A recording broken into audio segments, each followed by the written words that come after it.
초대 교회를 살펴보면 성령이 임하고 교회가 이제 탄생됐습니다. 그리고 크게 부흥했습니다. 큰 박해가 임해서 교회가 이제 각지로 흩어졌습니다. 그래서 북쪽 사마리아 지나서 베니게, 그리고 왼쪽에는 지중해에 큰 섬이 있지요. 구브로 섬, 그 섬까지 가고, 그리고 더 북쪽으로 가서 이제 안디옥까지 이제 복음이 전파되고 사람들이 흩어져서 그곳에서 복음을 전했습니다. 여기 보면 19절에 보면 끝에 보세요. 유대인에게만 말씀을 전하는데 그랬죠.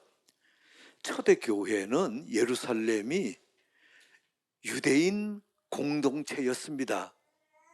이방인들에게는 복음을 전한다는 것은 도저히 상상을 못하고 유대인들이 유대인에게만 복음을 전했습니다.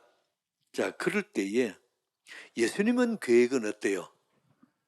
예루살렘과 온 유대와 북쪽 사마리아와 안디옥 건너서 땅끝까지 복음이 전해지는 것이 예수님의 계획이었습니다. 근데 문제가 뭔가 하면 여기에 유대인들이 복음을 접했는데 그 다음에 흩어지더라도 유대인에게만 복음 전합니다. 이방인들은 복음 전한다는 거 상상을 못합니다.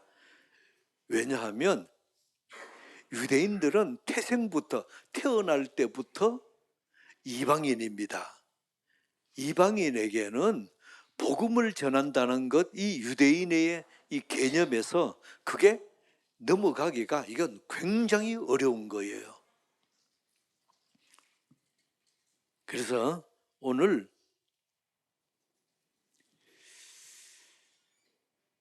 풀어야 되는 과제가 무엇입니까?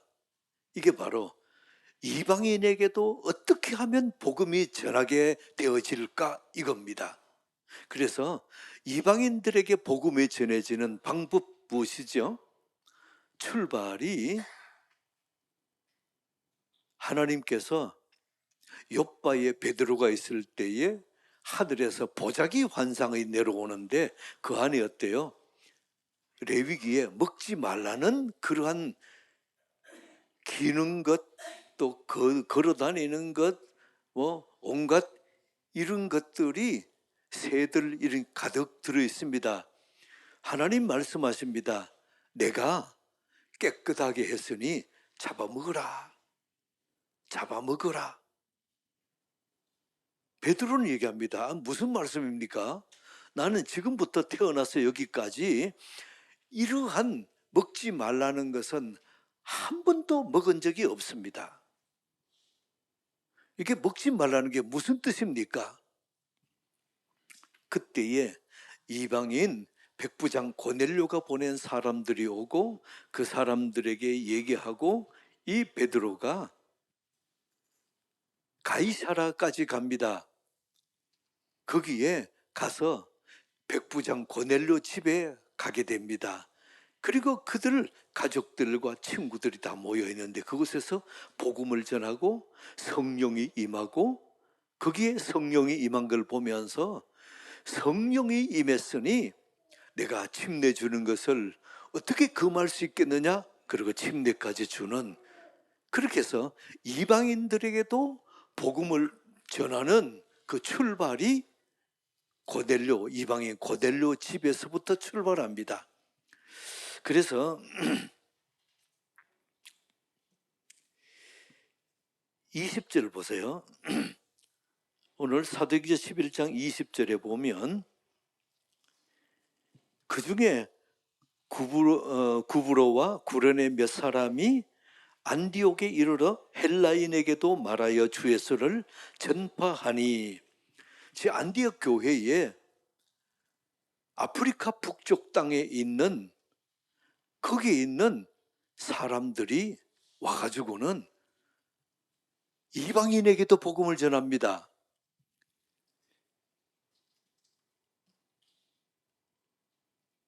그래서 우리가 사도행전을 볼 때 주의해서 봐야 될 부분이 있습니다. 이게 뭔가 하면 여러분이 사도행전에서 보면은 처음에 성령이 임하고 예루살렘에 이제 교회가 출발했습니다. 근데 요게 예루살렘에서 사마리아까지는 갔는데 그 다음에 복음이 더 이상 이게 확장이 안 됩니다. 그때 예루살렘에 큰 박해가 임했습니다. 그래서 사람들이 큰 웅덩이에 이렇게 바위를 던지면 팍 물이 튀는 것처럼 사람들이 각지로 핍박을 피해가지고 흩어졌습니다. 흩어진 그곳에서 복음을 전하는 겁니다.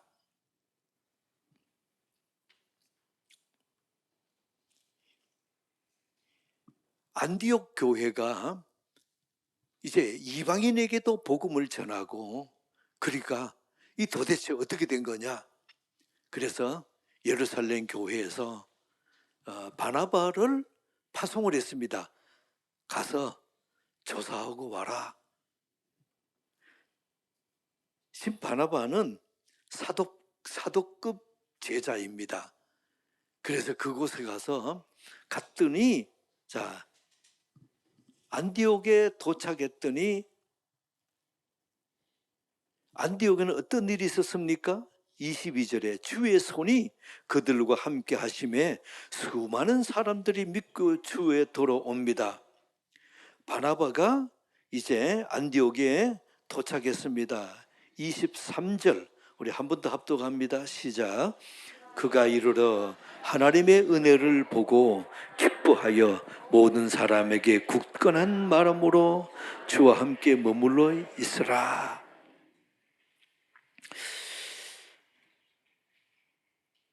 초대교회는 복음을 받아가지고 전하고, 복음 받은 사람이 또 전하고, 또 받은 사람이 또 전하고, 이렇게 전했습니다. 그랬다가 박해가 임해가지고 그 박해로 말미암아 흩어져서 복음을 전했습니다. 근데 한국 교회도 초대교회와 비슷한 역동성이 있습니다. 근데 다른 거는 초대교회는 박해로 말미암아 흩어져서 복음 전했지요. 한국 교회는 박해가 아니고 마음이 뜨거워서, 그래서 만나는 사람에게 복음 전하고 그리고 타민족에까지, 외국에까지 선교사를 파송하는 그러한 것이 한국 교회였어요.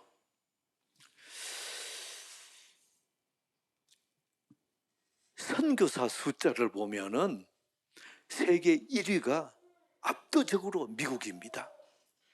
2위가 한국입니다. 근데 인구의 퍼센트로 보면은 대한민국이 세계 1위예요. 2위가 미국입니다. 그래서 세계 어느 나라 가든지 관심 있는 사람들이 그 나라에서 참 선한 일을 하고 참으로 사람들에게 이렇게 칭찬 듣는 그러한 사람들이, 그런 일들이 있다 해가 찾아가 보면 거기 한국 선교사가 있어요. 이걸 보면서 참 한국의 이 선교 사역이 얼마나 큰 일을 하고 있는지, 이런 관점에서 보면 한국 교회는 자랑스러운 교회입니다.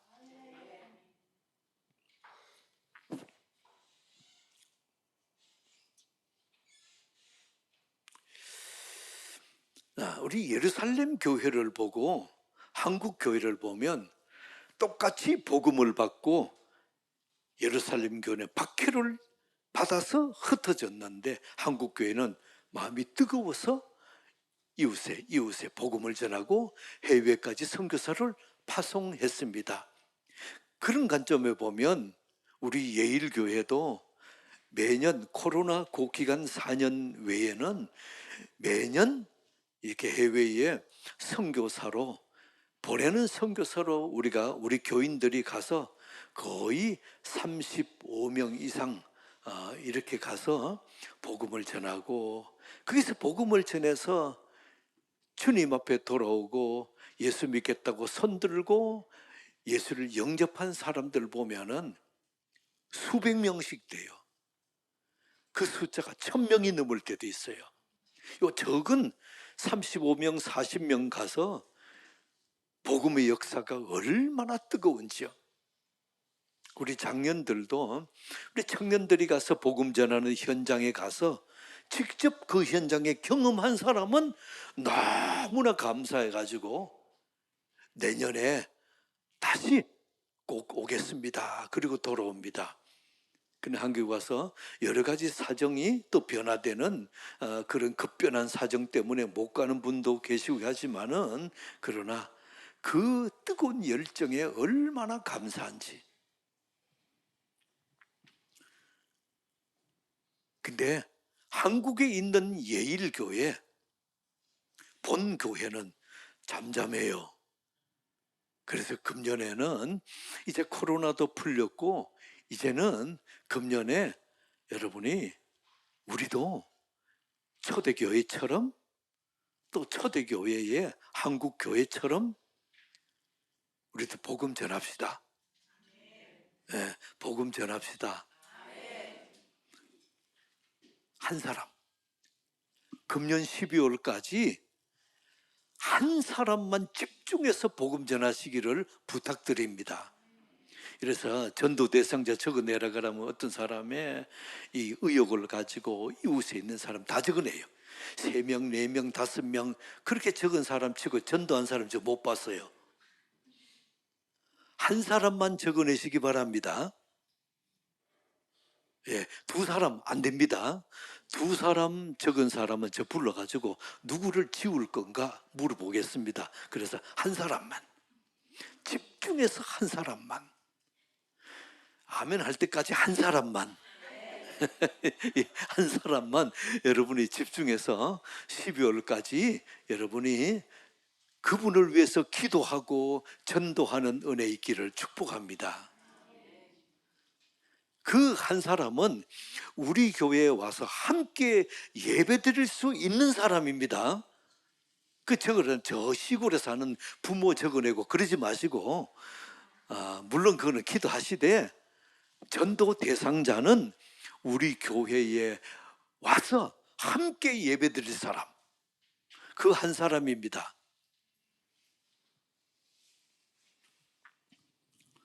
저를 따라 봅시다. 한 사람을 찾습니다. 한 번 더 시작. 2사람 아닙니다. 한 사람을 찾습니다. 예, 그래서 금년 말까지 여러분이 한 사람을 위해서 집중해서 기도하고 전도해서 함께 손잡고 교회 오는 은혜 있게 축복합니다. 예. 나는 이웃이 교제를 안 해서 없는데요. 예, 남편이 있잖아요. 아내 있잖아요.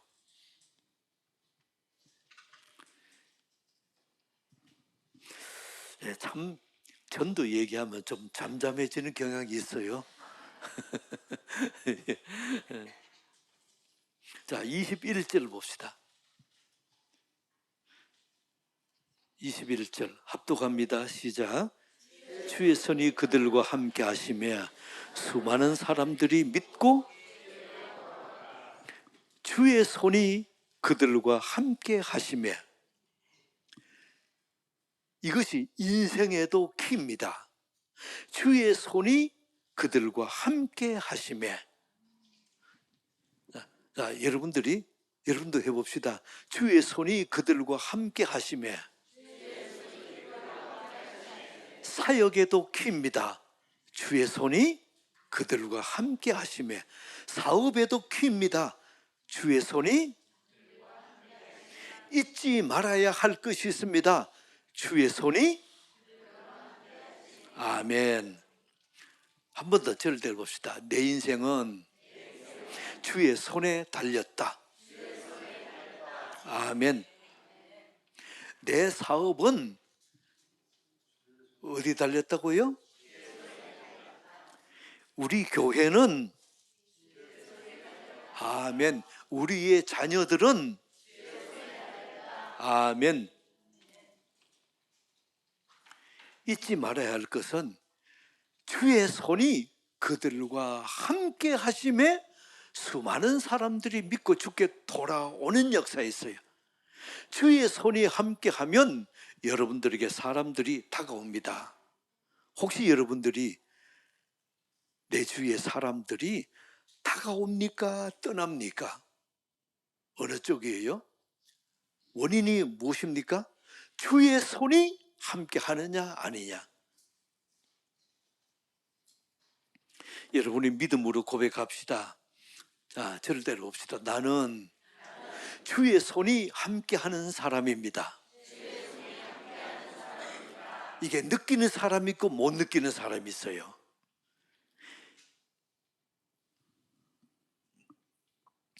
내가 느끼든 못 느끼든 예수님은 여러분의 손을 잡고 함께 동행하고 계십니다. 주의 손이 함께 하는 곳에 내 인생이 달렸습니다. 주의 손이 함께 하는 곳에 내 사업이 달렸습니다. 주의 손이 함께 하는 곳에 내 자녀들이 달렸습니다. 그러므로 여러분이 주님 앞에 와서 주님을 의지할 수밖에 없습니다. 만약에 내 실력에 내 장래가 달렸다 하는 사람은 힘든 것이 피가 마르는 그 눌림이 말도 못해요. 하나님께서 우리에게 뭘 얘기하십니까? 내 인생은 주의 손에 달렸다. 내 인생이 어디에 달렸다고요? 좀 더 크게 시작. 한 번 더 크게 시작. 아멘.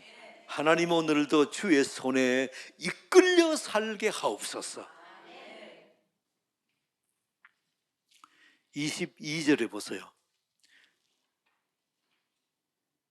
주의 손이 그들과 함께 하심에 수많은 사람들이 믿고 주께 돌아오더라. 그래서 22절에 예루살렘 교회가 바나바를 안디옥까지 파송을 했습니다. 보냈더니 23절 한 번 더 합독합니다. 시작.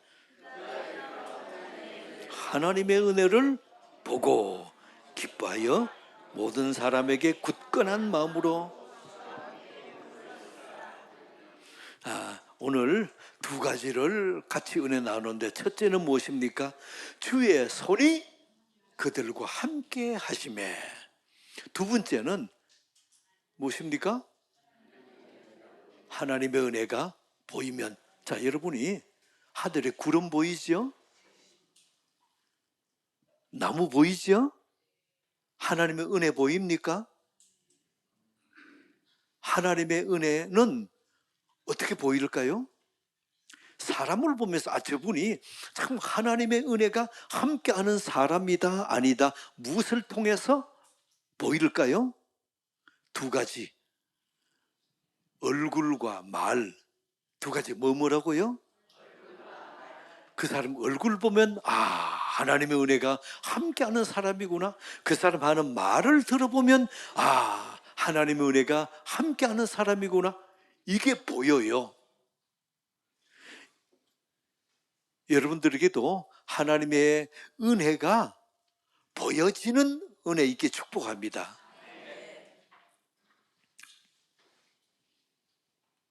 여러분이 하나님의 은혜를 보면 해석이 달라집니다.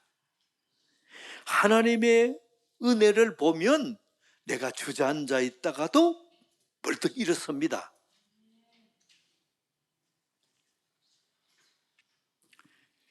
무엇을 보느냐가 중요합니다. 어떤 분은 어느 곳에 가서 나쁜 것이 9가지가 있는데 한 가지가 좋은 거 보여요. 그럼 그 한 가지를 보면서 감동을 하고 기뻐합니다. 그때 어떤 분은 오늘 가서 이렇게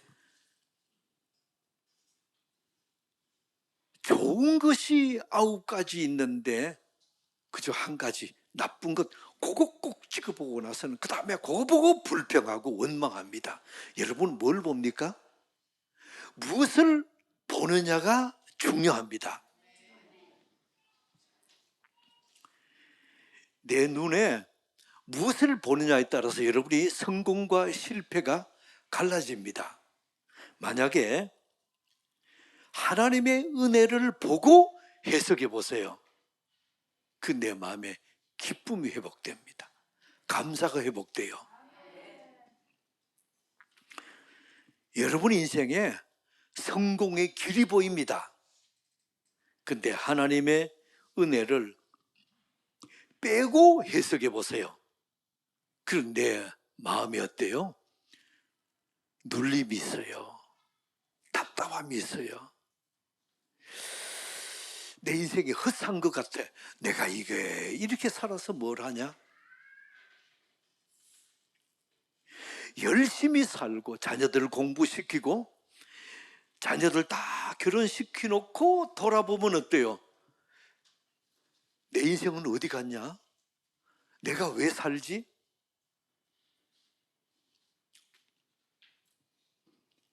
내 인생이 허무해집니다. 그러면 하나님의 은혜를 보는 것을 무엇을 보느냐? 내가 어떤 것을 이루고 어떤 직책을 얻고 그래야 성공을 했다 생각합니다. 아니에요. 아니에요. 여러분들 하나님의 은혜를 볼 수 있기를 축복합니다. 오늘 23절에 보세요. 그가 이르러 하나님의 은혜를 보고 뭘 했습니까? 기뻐. 하나님의 은혜를 보면 기뻐져요. 하나님의 은혜를 보면 기쁨이 임합니다. 내가 지금 하나님의 은혜를 보느냐 하나님의 은혜를 보지 않느냐, 지금 내 마음을 보세요. 내 마음에 기쁨이 있습니까? 하나님의 은혜를 보는 겁니다. 내 마음에 원망이 있고 불평이 있고 염려 근심이 있습니까? 하나님의 은혜를 빼고 보는 거예요.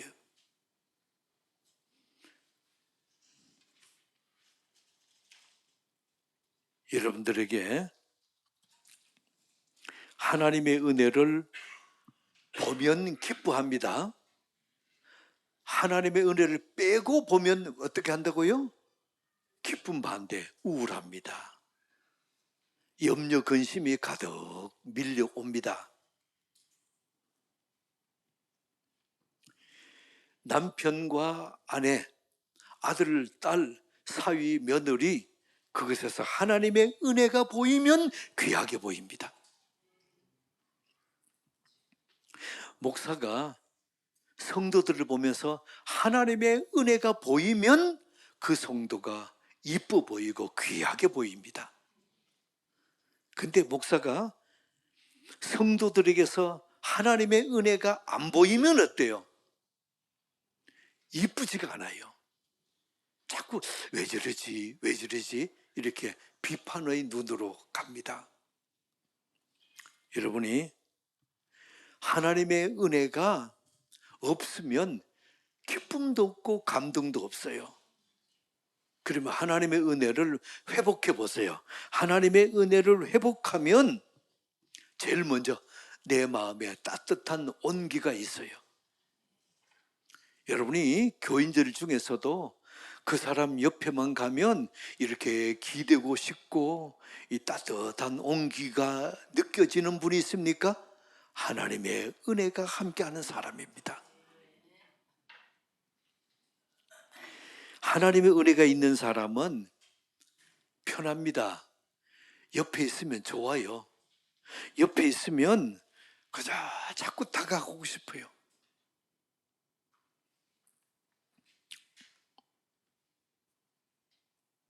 자, 24절 봅시다. 자, 24절 시작. 바나바는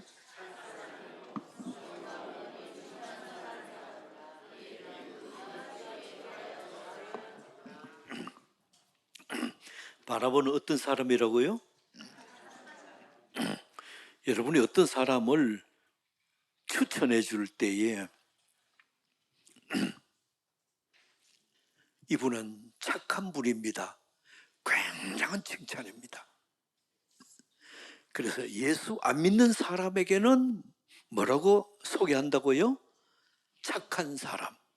예수 믿는 사람에게는 어떻게 해요? 24절을 보세요. 바나바는 착한 사람이요. 그 다음에 예수 안 믿는 사람한테는, 예수 믿는 사람에게는 어때요?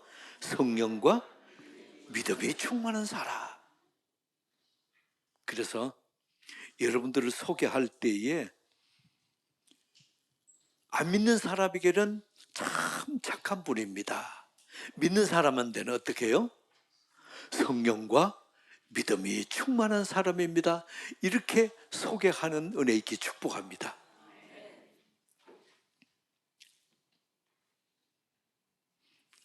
오늘 바나바 보세요. 착한 사람이고 성령과 믿음이 충만했더니 큰 무리가 사람들이 다가왔지요. 여러분들도 내가 보세요. 내 주위에 사람들이 다가오게 하는 사람이 있습니까? 아니면 내 곁에 있는 사람이 떠나게 하는 사람입니까? 어느 쪽입니까?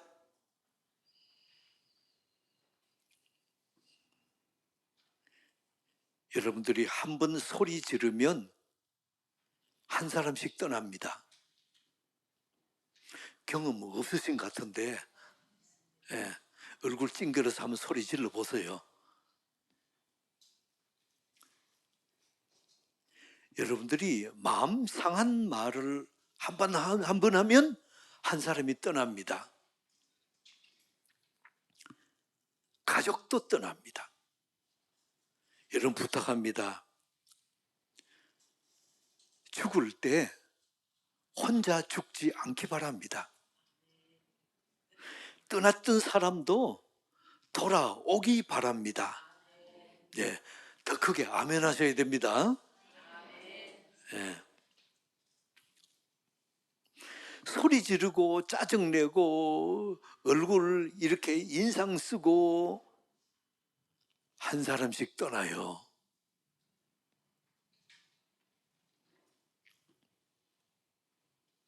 여러분이 나이 들수록 내 곁에 사람 떠나보내지 마세요.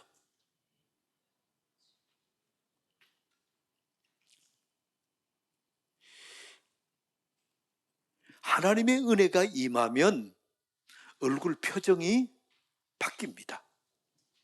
하나님의 은혜가 임하면 하는 말이 바뀌어요.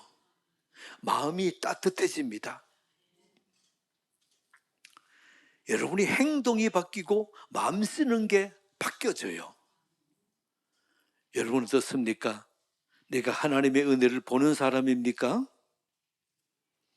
만약에 여러분들이 주위에서 아니 집사님, 권사님, 장로님 어떻게 그런 일을 하셨습니까? 그럴 때 뭐라 그럴까요? 예, 제가 좀 그렇습니다. 그럴 거예요. 뭐랄까요? 내 삶에 당연한 것 하나도 없었습니다. 다 하나님의 은혜입니다. 내가 내 인생에 이리저리 둘러보고 아무리 해도 하나님의 은혜 없이는 아무것도 할 수 없었습니다.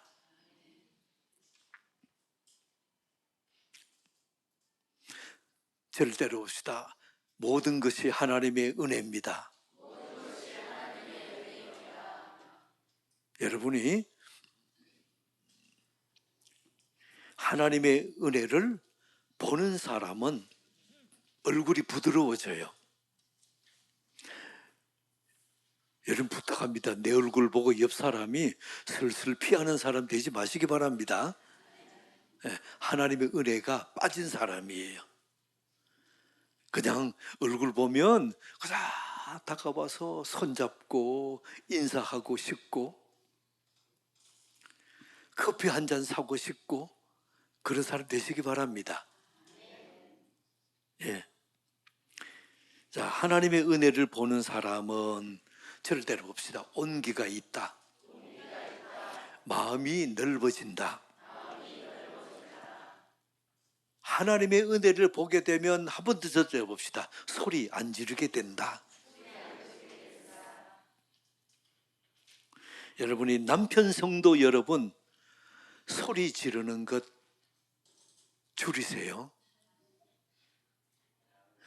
아내 성도 여러분 소리 지르는 것 조금만 더 줄이세요. 남편이 말합니다.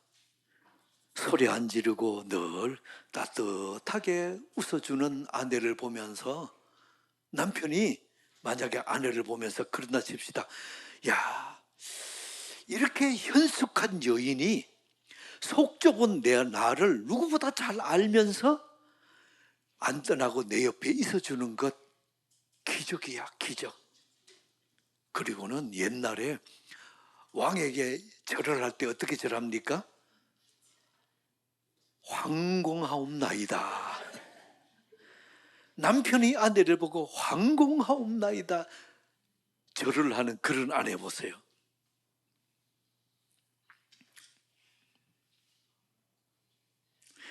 어떻게 이렇게 귀한 여인이 30년, 40년간 내 곁에 있어줬단 말인가? 어느 날 그 아내를 보면서 너무 귀하고 감사해서 이렇게 꼭 안아주는 그 은혜가 있게 축복합니다. 마음이 따뜻하면 이게 가능해요. 여러분이 하나님의 은혜가 안 보이면 아내를 보면서 주름살만 보이고 흰머리만 보이고 짜증내는 것만 보이고 그래요. 근데 하나님의 은혜가 보이면 허물을 덮어줍니다. 이것저것 다 봐도 여러분들이 하나님의 은혜가 아내를 통해서 남편을 통해서 보이는 은혜 있게 축복합니다. 자녀들에게 하나님의 은혜가 임하면 어떻게 돼요? 부모님을 보면서 참 귀한 분이다. 내가 속도 많이 상하게 해드렸는데도 어떻게 여전히 웃으면서 나를 대할 수 있을까?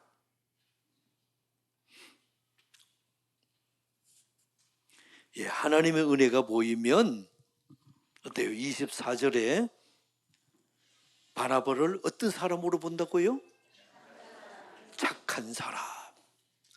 그러면 이게 세상 사람에게는 착한 사람 그래야 돼요. 예수 안 믿는 사람에게 여기 성령과 믿음이 충만한 사람, 그게 무슨 소리인지 몰라요. 그러나 예수 안 믿는 사람에게는 어떤 사람요? 착한 사람. 예수 믿는 사람에게는 어떻게 표현해요? 성령과 믿음이 충만한 사람. 이렇게 여러분 표현해 주시기 바랍니다. 여러분이 직장에서 사회생활 하면서 여러분의 회사 직원이 여러분을 보고 이분은 참 착한 분입니다. 잘 사신 분이에요. 교인들이 여러분을 보면서 어떻게 표현한다고요? 네, 잘 사신 분이에요. 성령과 믿음이 충만한 사람입니다. 잘 사신 분이에요. 자, 오늘 두 가지를 정리합니다. 첫째는 무엇입니까? 21절에 주의 손이 그들과 함께 하심에. 아멘. 어떻게 해요? 좀 더 크게 시작. 주의 손이 그들과 함께 하심에. 아멘. 두 번째, 두 번째는 23절에 하나님의 은혜가 보여지는 사람. 두 가지 정리해 보세요. 첫째는 하나님의 손이 함께하는 사람. 두 번째, 하나님의 은혜가 보여주는 사람. 자, 믿음으로 나 자신에게 선포합시다. 오른손 가슴에 얹고 절대 봅시다. 주의 손이 나와 함께하는 사람이다. 하나님의 은혜가 보이는 사람이다.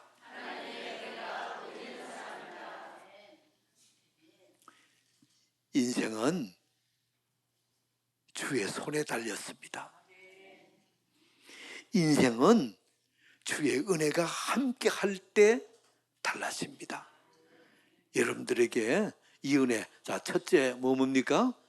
주의 손이 함께 하는 사람. 두 번째, 하나님의 은혜가 보이는 사람. 아멘. 하나님 아버지, 인생의 키는 주의 손이 나와 함께 하느냐 아니냐. 하나님, 믿음으로 선포합니다. 내 인생은 주의 손에 달렸다. 내 사업은 주의 손에 달렸다. 내 자녀는 주의 손에 달렸다. 하나님, 오늘 주의 손에 이끌려 살게 하여 주옵소서. 예수 그리스도 이름으로 기도드리옵나이다. 아멘.